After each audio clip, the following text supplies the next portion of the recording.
എല്ലാവർക്കും സ്നേഹവന്ദനം. ഞാൻ കഴിഞ്ഞ ദിവസം ഒരു പ്രവചന വീഡിയോ കാണാനിടയിൽ തീർന്നു. ചെങ്ങന്നൂരിലുള്ള കുരുട്ട് കോട്ട് രാവണിയുടെ കുറച്ച് പ്രവചനങ്ങൾ. ആ വീഡിയോയിൽ ഞാൻ ശ്രദ്ധിച്ചൊരു കാര്യം, രണ്ട് സഹോദരിമാരെ, അവരുടെ കുഞ്ഞുങ്ങളെയും ഇവൻ യാതൊരു നാണവും മാനവുമില്ലാതെ അവരെ വിളിച്ചു നിർത്തി അവരോട് പലതരത്തിലുള്ള മെന്റലിസ്റ്റുകൾ പോലും എത്രയോ പ്രൊഫഷണലായിട്ടാണ് ചെയ്യുന്നത്. ഇത് വെറും തറ നമ്പറുകൾ കാണിച്ച് കുറെ വിഡ്ഢിത്തങ്ങളും കുറെ ദുരാത്മാവിലുള്ള കുറെ വ്യർത്ഥ സംസാരങ്ങൾ കൊണ്ട് അവരെ വഞ്ചിക്കുന്നത് കാണാനിടയിൽ തീർന്നു. എനിക്ക് തോന്നി, ഇതിനകത്ത് അദ്ദേഹം ആവശ്യമില്ലാതെ നമ്മുടെ പേരുകൾ പരാമർശിക്കുകയും പരിഹസിക്കുകയും ഒക്കെ ചെയ്തപ്പം എനിക്ക് തോന്നി, ശരി, നമ്മളെ പറയുന്നത് ഞാൻ അവനെ എതിർത്തിട്ടാണെന്ന് പറയാം. ഇവൻ ഈ പാവം പിടിച്ച സഹോദരിമാരെ എന്തിനാണ് പറ്റിക്കുന്നത്? ഞാനൊരു കാര്യം തീരുമാനിച്ചു, ഇവന്റെ ഈ കുരുട്ടു ബുദ്ധിയുടെ പ്രവചനങ്ങൾ, വ്യാജ പ്രവചനങ്ങൾ ഒന്ന് തുറന്നു കാണിക്കണം. അത് കഴിഞ്ഞ നാളുകളിൽ പറഞ്ഞിട്ടുള്ള പോലെ അതിന്റെ വീഡിയോയുടെ ഭാഗം മാത്രം എടുത്തല്ല, ഇതിന്റെ നിജസ്ഥിതി അന്വേഷിച്ച് ആളുകളെ ഒന്ന് ബോധ്യപ്പെടുത്തണം എന്ന് തോന്നി. അതുകൊണ്ട് തന്നെ ഞാൻ ഇവൻ വ്യാജം പ്രവചിച്ച് വഞ്ചിക്കാൻ ശ്രമിച്ചവരിൽ ഒരാളുടെ വീട് എനിക്ക് പരിചയമുള്ള സ്നേഹിതൻ വഴി അവിടെ കടന്നു ചെന്ന് ഞാൻ അവിടുത്തെ കാര്യങ്ങളൊക്കെ ഒന്ന് മനസ്സിലാക്കി. ആ വീടിന്റെ അവസ്ഥയെക്കുറിച്ചും ആ വീടിന്റെ ഒരു ബാഹ്യ സ്വഭാവത്തെക്കുറിച്ചും അവിടെയുള്ള പ്രശ്നങ്ങളെക്കുറിച്ചുമൊക്കെ ഈ വ്യാജൻ പറയുന്നതും പ്രവചിക്കുന്നതും അവരെ പറഞ്ഞു പറ്റിക്കുന്നതും പല കാര്യങ്ങളും വ്യാജമായിട്ട് പോലും അവര് പലപ്പോഴും മിണ്ടാതിരിക്കുന്നു. പിന്നെ ചിലപ്പോഴൊക്കെ കേസ് മൂളിക്കൊടുക്കേണ്ടി വരുന്നു. അങ്ങനെ ഒരു സിറ്റുവേഷനിലൂടെ ആ സഹോദരിയും അതിന്റെ കുഞ്ഞും പോകുന്നു. എനിവേ, ഞാൻ അവരുടെ വീട്ടിൽ ചെന്ന് അവരുടെ ഹസ്ബൻഡുമായും ആ വീട്ടിലുള്ള മറ്റുള്ളവർ ഉത്തരവാദിത്തപ്പെട്ടവരൊക്കെ സംസാരിച്ചപ്പോൾ മനസ്സിലായ ചില കാര്യങ്ങൾ നിങ്ങളുടെ മുൻപാകെ കൊണ്ടുവരുന്നു. കേൾക്കുക. ആദ്യം അവന്റെ വീഡിയോ കാണുക, ശേഷം ആ വീടിന്റെ അവസ്ഥകളും അതിനോടൊപ്പം ചേർന്ന് നിങ്ങൾ മനസ്സിലാക്കുക.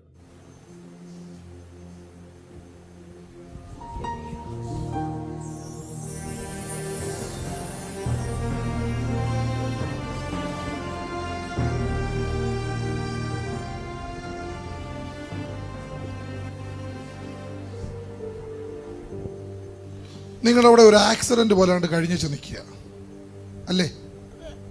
അല്ല, ഉറക്കപ്പുറ.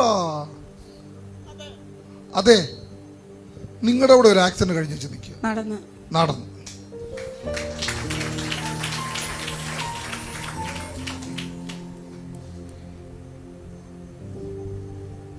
സ്ഥലവും സാമ്യമെന്ന് പറയാൻ പറ്റത്തില്ല, പക്ഷെ വീട് ഏകദേശം ഒരുപോലൊക്കെയാണെന്ന് എനിക്ക് തോന്നുന്നു. ഞാൻ ഒരു പ്രശ്നം രണ്ടുപേരുടെയും. നിങ്ങളുടെ ഹസ്ബൻഡ് എങ്ങനെയാണ് ആക്സിഡന്റ് ആയത്? ടൂ വീലറിലാണ്. നിങ്ങളുടെയോ? സൈക്കിളിൽ. രണ്ട് ടൂ വീലർ. സ്ത്രീകളെ പറ്റിക്കാൻ വേണ്ടിയിട്ട് ഇവൻ ഒപ്പിക്കുന്ന ഒരു കുറുക്കു വഴിയാണിത്. ഒരു വല്ലാത്ത അതിബുദ്ധി. രണ്ടുപേരെ വിളിച്ചു നിർത്തി നിങ്ങളുടെ വിഷയങ്ങളുമായിട്ട് താരതമ്യം ഉണ്ടെന്ന് പറയുക. വാസ്തവത്തിൽ താരതമ്യം ഉണ്ടെന്ന് അവരെ തെറ്റിദ്ധരിപ്പിക്കുന്ന രീതിയിൽ ഓരോന്ന് വളച്ചൊപ്പിച്ച് കൊണ്ടുവരികയാണ് ഇവന്റെ പരിപാടി. ഇവിടെ തന്നെ പറഞ്ഞ കേട്ടില്ലേ, ഒരാൾ സ്കൂട്ടറിൽ നിന്ന് ആക്സിഡന്റായി, മറ്റേ ആൾ സൈക്കിളിൽ നിന്ന് ആക്സിഡന്റായി. അപ്പൊ ഇത് രണ്ടും ടൂ വീലർ ആണെന്നുള്ള ഒരു വലിയ കണ്ടുപിടുത്തം പ്രവാചകൻ കണ്ടുപിടിച്ചിരിക്കുകയാണ്. വല്ലാത്ത ബുദ്ധിമുട്ടാണ് പ്രവാചകന്റെ. ഇനി അടുത്തൊരു കാര്യം കേട്ടണം, ഇതിന്റെ പിന്നിലെ യാഥാർത്ഥ്യം അതാണ്. ഈ രണ്ട് ഫാമിലിയും ഇവിടെ വന്നേക്കുന്നത് മറ്റോരോരുത്തർ വിളിച്ചുകൊണ്ട് വന്നിരിക്കുകയാണ്. അതിന്ന് ഞങ്ങൾ ആ വീട്ടിൽ ചെന്നപ്പോൾ ആ വീട്ടിലെ അനിൽകുമാർ എന്ന് പറയുന്ന ചേട്ടനെ കണ്ടപ്പോൾ അദ്ദേഹം പറഞ്ഞു, ഇവിടെ അടുത്തൊരു ചേച്ചിയുണ്ട്, ആ ചേച്ചി വന്ന് ഈ വിഷയങ്ങളൊക്കെ ഇങ്ങനെ പറയുകയും സംസാരിക്കുകയും ചെയ്തപ്പോൾ അവരിങ്ങനെ പോകുന്ന ഒരു സ്ഥലത്തെക്കുറിച്ച് പറഞ്ഞു. അവരോട് പറഞ്ഞിട്ട് ഇവിടെ നിന്ന് കഴിഞ്ഞ ദിവസം വിളിച്ചുകൊണ്ട് പോയതാണ്.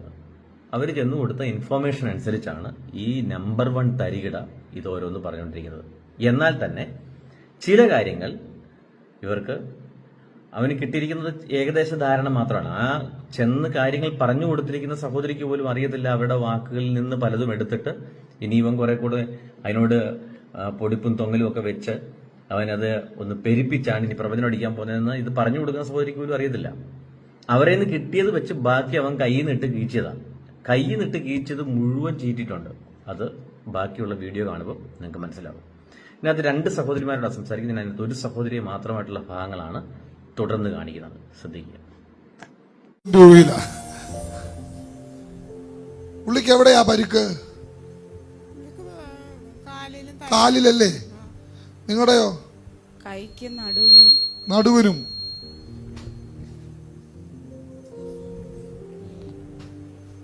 നടുവിന് പരാജയമുണ്ട്. ഇത് ഇത് നടു കാലും ഇല്ല, എന്തുവാ കാലിന് പ്രശ്നമില്ല, കൈക്ക്. നിങ്ങളുടെയോ? ആക്സിഡന്റ് പറ്റിയൊന്നും പറഞ്ഞില്ലായിരുന്നു എന്നോട്. കാല് ചോരയൊക്കെ ആയിട്ട് വന്നപ്പോഴാ ആ മതി, ഇത്ര പറഞ്ഞാ മതി. പരാജയവാ. ഡൺ.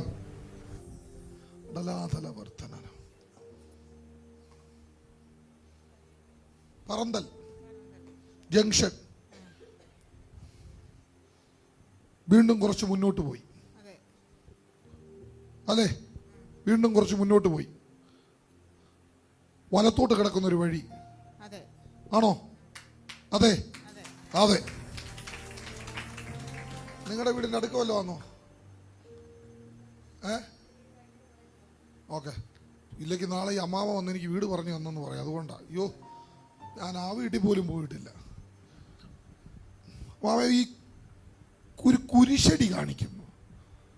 ആ കുരിശടിയുടെ വഴി കിടക്കുന്ന വഴിയാണോ അതോ പള്ളിയുടെ ഓപ്പോസിറ്റ് കിടക്കുന്ന വഴിയാണോ? പള്ളിയുടെ ഓപ്പോസിറ്റ് കിടക്കുന്ന വഴി. ഓക്കെ. ചെറിയൊരു പുരയിടവും കണ്ടവും പുരയിടവും എല്ലാം അവിടെ ഉണ്ടല്ലോ. ഇന്നില്ലെന്ന് പറഞ്ഞാൽ എങ്ങനെയാ മാമയെ പറ്റുന്നേ? നമ്മളെവിടെയായിരുന്നു? നമ്മൾ ആ പള്ളിയുടെ മുന്നിൽ കൂടെ കാണുന്ന വഴി അല്ലേ? ചെറിയൊരു ഇറക്കത്തോടു കൂടി അങ്ങോട്ട് പോവാ ആണോ? അതെ, ചെറിയൊരു ഇറക്കത്തോടു കൂടി ഇങ്ങനെ 2 കിലോമീറ്റർ പോണം. പറമ്പൊക്കെ കാണാം. വെച്ച് പിടിച്ചേക്കാം. ഞാനും ഒരു ദൈവദൂതനും കൂടി ഇങ്ങനെ നടക്കുക. പായല് കാലുണ്ടായിരുന്നു,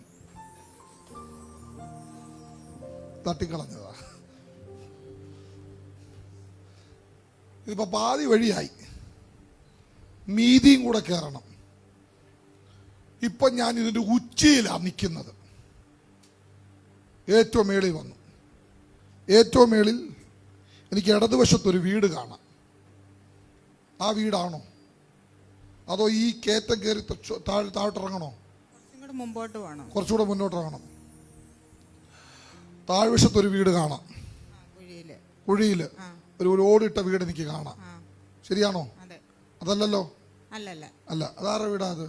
അവിടെ താമസമില്ല ഇപ്പൊ, ആരുമില്ല അവിടെ. അവിടെ ഒരു വിജയൻ എന്ന പേരുള്ള ഒരാളുണ്ടായിരുന്നു. ഇപ്പുറത്തെ വീട്ടിലുണ്ട്. അപ്പുറത്തെ വീട്ടിലാണ് വിജയൻ. ഓഹോ, ഡൺ. വീണ്ടും നടക്കുക. വരുന്നോ? ഒരു വീട്ടിൽ പോ. വരുന്നോ? വാ, കൂടെ പോയേക്കാ. നടന്ന് നടന്ന് നടന്ന് കയറ്റം കയറി ഏകദേശം ഒരു 100 മിനിറ്റ് തന്നെ. മാമ അങ്കനവാടിയോ എന്തുവാ അത്? ആണോ? അത് കാണാം എനിക്ക്. ഓക്കെ, അംഗൻവാടി കാണാം. ഓക്കെ, അംഗൻവാടി കഴിഞ്ഞ് പിന്നെ മുന്നോട്ട് പോയി. ആ 3-4 വീട് ഇരിക്കുന്നിടത്തെ വീടാണോ നിങ്ങളുടെ വീട്?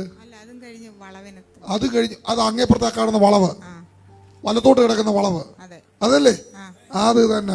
ഓയേക്കാം യേശുവിന്റെ നാമത്തിൽ. അടത സിസ്റ്റർ വരുന്നോ? വരുന്നെങ്കിൽ വാ, കൂടെ പോരാ. അയ്യോ കർത്താവേ.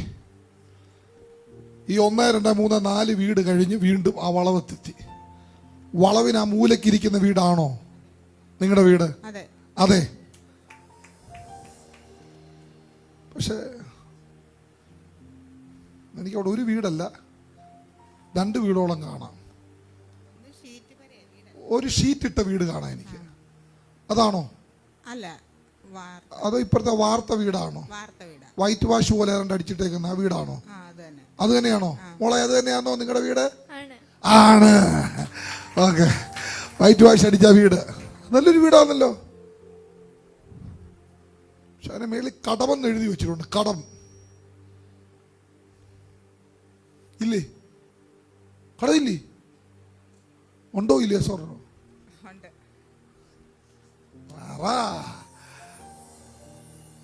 ഉണ്ടെങ്കിൽ ഉണ്ട്, ഇല്ലെങ്കിൽ ഇല്ലെന്ന് പറയണം.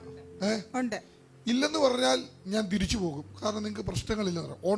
ഉണ്ടെങ്കിൽ ആ കടഭാരത്തെ ഇന്ന് കർത്താവ് എടുത്ത് കളയാൻ പോകും. ഇങ്ങോട്ട് നോക്കിക്കേ. നിങ്ങളുടെ നേരെ നിൽക്കുന്ന ജപ്തി പോലുള്ളതിനെ ഞാൻ ക്യാൻസൽ ചെയ്യാൻ പോവാ.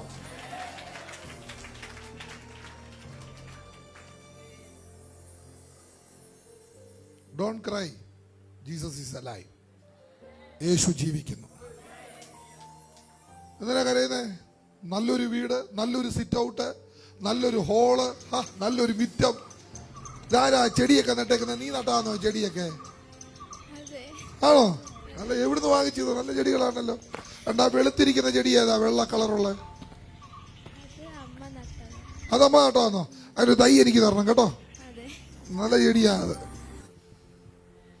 അത് കേറാൻ പറ്റത്തില്ല. കടം കടം കടം കടമെന്ന് തന്നെ ഇങ്ങനെ എഴുതി എഴുതി എഴുതി എഴുതി വരിക. എത്ര ഉണ്ട് മാമേ കടം? അനിൽ, ഇതാണ് അനിൽകുമാർ ചേട്ടൻ. ഞാൻ അനിൽകുമാർ ചേട്ടനെ കാണാൻ വേണ്ടി വന്നതാണ്. ഒരു വീഡിയോയിൽ ചെങ്ങന്നൂരിലുള്ള ഒരു കള്ളപ്രവാചകൻ വൈറ്റ് വാഷ് അടിച്ച ഒരു വലിയ വീടിനെ കുറിച്ച്, വലിയ വീടാണ് പറഞ്ഞത്, വളരെ സൂപ്പർ ആയിട്ടുള്ള വീട്, ഭയങ്കര മിറ്റം, പിന്നെ ചാർത്തായിട്ടുള്ള അടുക്കള ഉണ്ടെന്ന് ഇവിടെ ചാർത്തില്ല. പെരക്കാർ വീടിനകത്താ ഉള്ള അടുക്കള അകത്താ, ചാർത്തൊന്നും പ്രത്യേകിച്ച് ഇല്ല. അപ്പൊ ഇതാണ്. പിന്നെ മനോഹരമായ വീട്, പിന്നെ കൊത്തുപണി ചെയ്ത വീട്. അതിനകത്ത് അകത്ത് ഏതാണ്ട് വലിയ ചിത്രപ്പണികളൊക്കെ വരച്ചിട്ടുണ്ടെന്ന് പറയാൻ എന്തിനുണ്ടോ? ഇനി പ്രധാനപ്പെട്ട ഒരു വിഷയം ചോദിക്കട്ടെ, ഈ വീടിന് ജപ്തി ഉണ്ടോ? ഇല്ല, ജപ്തി ഇല്ല. നിങ്ങളുടെ ജപ്തി ഉണ്ടെന്ന് ഇത് ഭയങ്കര പ്രശ്നമാണെന്ന്. ഇപ്പൊ ജപ്തി ഇല്ല. നമുക്ക് വീടിന് ജപ്തി ഇത്ര വർഷമാണ് നമുക്ക് വന്നിട്ട്. ജപ്തി ഇന്ന് രാവിലെ പോയതൊന്നും അല്ലല്ലോ. ജപ്തി ഇല്ല. അറിയണ്ടേ ജപ്തിയുടെ കാര്യം? അപ്പൊ ജപ്തി ഒരു 40 വർഷങ്ങൾ അറിയാവുന്ന വീടാണ്. ഒരു കാര്യം പറയാം, ഇതുപോലുള്ള കള്ളപ്രവാചകന്മാരുടെ വായിലോട്ട് ഇരുന്ന് കയറാമെങ്കിൽ വേണേ ജപ്തി അതിനുള്ള എല്ലാ വഴിയുണ്ട്. കാണാൻ വരെ സന്തോഷം. തുടർന്ന് സംസാരിക്കാം. ഓക്കെ, നമുക്കൊരു കാര്യം പറയുമ്പോഴേ, അനിലേട്ടനെ എനിക്ക് അറിയാവുന്നത് കൊണ്ട് കാര്യങ്ങൾ നമുക്ക്, നമ്മൾ ഈ ബൈബിളിൽ വാക്യമുണ്ട്, സ്ഥിരമല്ലാത്ത ദേഹികളെ വശീകരിക്കുന്ന കള്ളപ്രവാചകന്മാരെന്ന്. ബൈബിളിലെ ഒരു അപ്പോസ്തലൻ പത്രോസ് എഴുതിയ ഒരു വചനത്തിൽ നിന്നുള്ളതാണ്. ജെനുവിനായിട്ട് സംസാരിക്കുകയാണെങ്കിൽ നമുക്കിങ്ങനെ സഹോദരന്മാർക്ക് തമ്മിൽ സംസാരിക്കാം, ആണുങ്ങൾക്ക് തമ്മിൽ സംസാരിക്കാം. ഇത് ഈ കള്ളപ്രവചനവും ദ്രവ്യാഗ്രഹത്തിന്റെ ഓരോ കുരുട്ടുബുദ്ധികളുമായിട്ട് അവരുടെ കൈയിരിക്കുന്നതും കാതെ കിടക്കുന്നതും ഒക്കെ അടിച്ചും പറിച്ചും മാറ്റാൻ വേണ്ടി ഇതുപോലെ കുറെ കള്ളപ്രവാചകന്മാരുന്നു. അതെനിക്ക് തോന്നുന്നു എല്ലാ സമൂഹത്തിലും ഉണ്ട്. അത് നമുക്കിടയിൽ ഇപ്പോൾ ഞങ്ങളുടെ ഈ ഇതിനകത്ത് കുറച്ച് കൂടുതലുണ്ട്. അപ്പൊ അത്തരം ആളുകൾ ഈ കുടുംബങ്ങളെ അല്ലെങ്കിൽ വീടുകളെ, അവിടുത്തെ വ്യക്തികളെ, വിശേഷിച്ച് ഒരുപക്ഷെ നമുക്ക് എല്ലാവർക്കും ഒരേപോലെ അല്ലല്ലോ പരിജ്ഞാനം. അപ്പൊ ഈ വീട്ടിലിരിക്കുന്ന സഹോദരിമാർക്കൊക്കെ ചിലപ്പോൾ ചില കാര്യങ്ങളിനകത്ത് എല്ലാം ഒരുപോലെ ഡിസേണിങ് ഉണ്ടായിക്കും, അതായത് വിവേചനപരം ഉണ്ടായിക്കൊണ്ടായിരിക്കും. അത്തരം ആളുകളെ കറക്കിക്കളയുന്ന ഇത്തരം തരികിട പരിപാടികളുമായിട്ട് ഇത്തരം ആളുകൾ എന്ത് ചെയ്യുന്നുണ്ട്? ഇറങ്ങുന്നുണ്ട്. സൂക്ഷിക്കുക, പ്രാർത്ഥനയിൽ ഓർക്കും, വീണ്ടും വരാം, വീട് വിസിറ്റ് ചെയ്യാൻ, പ്രാർത്ഥിക്കാം കേട്ടോ. കാണാൻ കഴിയും. ഉണ്ടല്ലോ, ഞാൻ വിളിക്കാം. വീട് വൈറ്റ് വാഷ് ചെയ്യണം. ഇപ്പൊ നിങ്ങൾക്ക് ഈ കള്ളപ്രവാചകന്റെ പ്രവചനത്തെക്കുറിച്ചും ആ വീടിന്റെ അവസ്ഥയെക്കുറിച്ചും ഏകദേശം ഒരു ധാരണ മനസ്സിലായല്ലോ. ആ വീട്ടിൽ പാർക്കുന്നവരല്ലെങ്കിൽ അവിടെ അദ്ദേഹത്തിന്റെ അടുക്കൽ ചെന്നിട്ടുള്ള സഹോദരിയെ, തന്റെ കുഞ്ഞിനെയൊക്കെ മാനസികമായി അവരുടെ ഈ കള്ളപ്രവചനത്തിന്റെ കുരുട്ടുബുദ്ധികൾക്കകത്ത് കൊടുക്കാൻ വേണ്ടിയിട്ട് ഇവരുപയോഗിക്കുന്ന പദങ്ങളിലൊന്നാണ് ജപ്തി. പക്ഷെ ആ വീടിന് ജപ്തി ഇല്ല. കടം എന്ന് പറയുന്ന ഒരു പദം എടുത്തു. ഇന്നത്തെ ഈ നമ്മുടെ നാട്ടിലെ അവസ്ഥയിൽ കടമില്ലാത്ത ആരാ ഉള്ളത്? നിങ്ങൾക്ക് കടമില്ലെന്ന് ചോദിച്ചു കഴിഞ്ഞാൽ ഏതെങ്കിലും തരത്തിൽ അംബാനിയോട് ചോദിച്ചാലും കടം ഉണ്ടായിരിക്കും. ചുരുക്കം പറഞ്ഞു കഴിഞ്ഞാൽ എല്ലാ നിലയിലുള്ള ബിസിനസ്സുകാർക്കും താഴെ കിടക്കുന്ന എല്ലാവർക്കും കടമുണ്ടായിരിക്കും. കടം ഇല്ലാത്തവർ വളരെ വിരളമായിരിക്കും. പ്രത്യേകിച്ച് ഇങ്ങനെയുള്ള ആളുകൾ പ്രാർത്ഥിക്കാൻ ചെല്ലുമ്പോൾ അവർക്ക് ഏതെങ്കിലും തരത്തിലുള്ള പദങ്ങൾ എടുത്തു വെച്ച് അവരെ വീഴ്ത്തുക എന്നുള്ളതാണ് ഇത്തരം കള്ളപ്രവാചകന്മാരുടെ ഏറ്റവും വലിയ വക്രത എന്ന് പറയുന്നത്. എന്നാൽ അന്വേഷിച്ച് ചെല്ലുമ്പോൾ മാത്രമേ ഇവർ പറയുന്ന കാര്യങ്ങളിൽ ഒരു 100 കാര്യം പറയുകയാണെങ്കിൽ അതിനകത്ത് 98% കാര്യങ്ങളും വ്യാജമാണെന്നും 2 എണ്ണം എങ്ങനെയെങ്കിലും ഒത്തു എന്നുള്ള രീതിയിലാണ് ഇവന്മാരുടെ കള്ളപ്രവചനം. ഇത് പരിശുദ്ധാത്മാവിൽ നിന്നുള്ളതല്ല. ഇത് തികച്ചും ഇവരുടെ മാനുഷിക ബുദ്ധിയിലും അവരെ ഭരിക്കുന്ന ദുരാത്മാവിലുമുള്ള പ്രവചനങ്ങളാണ്. ഇങ്ങനെ പോയതുകൊണ്ട് എന്തെങ്കിലും പ്രയോജനമുണ്ടോ? ഈ സഹോദരിയുടെ വീട് അന്വേഷിച്ചു പോയി, അല്ലെങ്കിൽ അതേപോലെ തന്നെ മറ്റുള്ളവരുടെ നമ്മൾ ഫോളോ അപ്പ് ചെയ്താൽ എന്തെങ്കിലും പ്രയോജനമുണ്ടോ? ഞാൻ അതിനകത്ത് ഒരു മറുപടി പറയാം. ഇത്തരം കള്ളപ്രവാചകന്മാരുടെ ശൃംഖലയിൽ കുടുങ്ങിയ ഒരു സഹോദരി കുറച്ച് നാളുകൾക്ക് മുമ്പ് കൊട്ടാരക്കരയിൽ വെച്ച് ആത്മഹത്യ ചെയ്തിരുന്നു. കുറെ നാൾ ആ കേസും പഴക്കമൊക്കെ അങ്ങനെ നടന്നു. നിങ്ങൾക്ക് അറിയാമല്ലോ, കുറെ നാളത്തേക്ക് ഫയർ വിങ്സ് എന്ന് പറയുന്ന തരികിട ആ ഗ്രൂപ്പ് കുറെ കാലത്തേക്ക് തല പൊക്കുന്നതേ ഇല്ലായിരുന്നു. പിന്നെ ആ കേസും മറ്റു കാര്യങ്ങളെല്ലാം ഒതുങ്ങി ഏകദേശം ഒരു വഴിക്കായപ്പോൾ ഒന്നുകൂടെ ഓർത്തോണം, ആ സഹോദരിയുടെ മാതാപിതാക്കൾ, സുവിശേഷകരായ മാതാപിതാക്കൾക്ക് തീർത്താൽ തീരാത്ത നഷ്ടം ഇന്നും അങ്ങനെ തന്നെ നിൽക്കുമ്പോഴാണ് അതിന്റെ പല അന്നത്തെ തട്ടിപ്പിന് കൂട്ടുനിന്ന കള്ളപ്രവചക വൃന്ദത്തിലെ പലരും ഇപ്പോൾ കറങ്ങി നടക്കുന്നത്. ഇവിടെയാണ് നമ്മൾ തിരിച്ചറിയേണ്ടത്. ഇവർ ഇത്തരം മായാവലയങ്ങൾ അവരുടെ ലോകസുഖത്തിനും അല്ലെങ്കിൽ അവരുടെ ലോകമയങ്ങളിൽ നിറഞ്ഞിട്ടുള്ള കാര്യങ്ങൾക്കും ജഡത്തിനും വേണ്ടിയുള്ളതാണ് പ്രവചനം എന്ന് തെറ്റിദ്ധരിപ്പിച്ച് ഇത്തരം ആളുകളെ ഇവരുടെ അടുക്കൽ ചെല്ലുമ്പോൾ അവർക്ക് പല കാര്യങ്ങളും നോ പോലും പറയാൻ കഴിയാത്ത സിറ്റുവേഷനിലാണ് അവിടെ. കാരണം അവിടുത്തെ ഒരു അരണ്ട വെളിച്ചത്തിലും കളർ ലൈറ്റിങ്ങിലും പിന്നെ അവിടുത്തെ പേ പിടിച്ച കീബോർഡിസ്റ്റ് ഉണ്ടാക്കുന്ന ഒരു ബാക്ക്ഗ്രൗണ്ട് മ്യൂസിക്കിലും ഇവന്മാർ അവിടെ ഇരുന്നുകൊണ്ട് ആവർത്തിച്ച് ചോദിക്കുമ്പം പലപ്പോഴും അവിടുത്തെ സഹോദരിമാർക്കോ അല്ലെങ്കിൽ ഇത് കേൾക്കുന്ന പലർക്കുമോ നോ എന്ന് പറയാൻ കഴിയാതെ പോകും. ചിലപ്പോൾ അവർ മിണ്ടാതിരിക്കും. ഇവരാവർത്തി ചോദിക്കുമ്പോൾ യേസ് എന്ന് പറയും. ഇതങ്ങനെ അവിടെ തീരുകയാണ്. ഇത് അവർ പ്രവചനത്തിന്റെ ആധികാരികതയാക്കി മാറ്റുകയാണ്. അന്വേഷിച്ച് ചെല്ലുമ്പോൾ മാത്രമേ അറിയുള്ളൂ ഇവർ പറയുന്ന പൊള്ളത്തരങ്ങൾ എത്രത്തോളം ഭീകരമാണെന്നുള്ളത്. ചുരുക്കം പറഞ്ഞാൽ ഈ കള്ളപ്രവാചക വൃന്ദത്തെ തിരിച്ചറിയുക. ഇങ്ങനെയുള്ളവരുടെ അടുക്കൽ പോകുന്നവർ വാസ്തവത്തിൽ മാനസികമായി അവരൊരു വേറൊരു ഫ്രസ്ട്രേഷൻ മോഡിലേക്ക് വരെ പോകാൻ സാധ്യതയുണ്ട്. അത് തിരിച്ചറിയുക. ഇത്തരം വ്യാജങ്ങളെ തുറന്നു കാണിക്കാൻ ആർജവമുള്ളവർ എഴുന്നേൽക്കുക. ഇപ്പോൾ ഈ കാലഘട്ടം നമുക്ക് ഇത്തരം കാര്യങ്ങളെ തുറന്നു പറയാൻ കുറച്ചും കൂടി സ്വാതന്ത്ര്യമുള്ള കാലമാണല്ലോ. ഏതായിരുന്നാലും ചെങ്ങന്നൂരിലെ ഈ കള്ളപ്രവാചക രാവുണ്ണിയുടെ അടുത്ത തട്ടിപ്പും അതിന്റെ എപ്പിസോഡുമായിട്ട് നമുക്ക് അടുത്ത വീഡിയോയിൽ കാണാം. ഞാനിവിടെ പിന്നാലെ.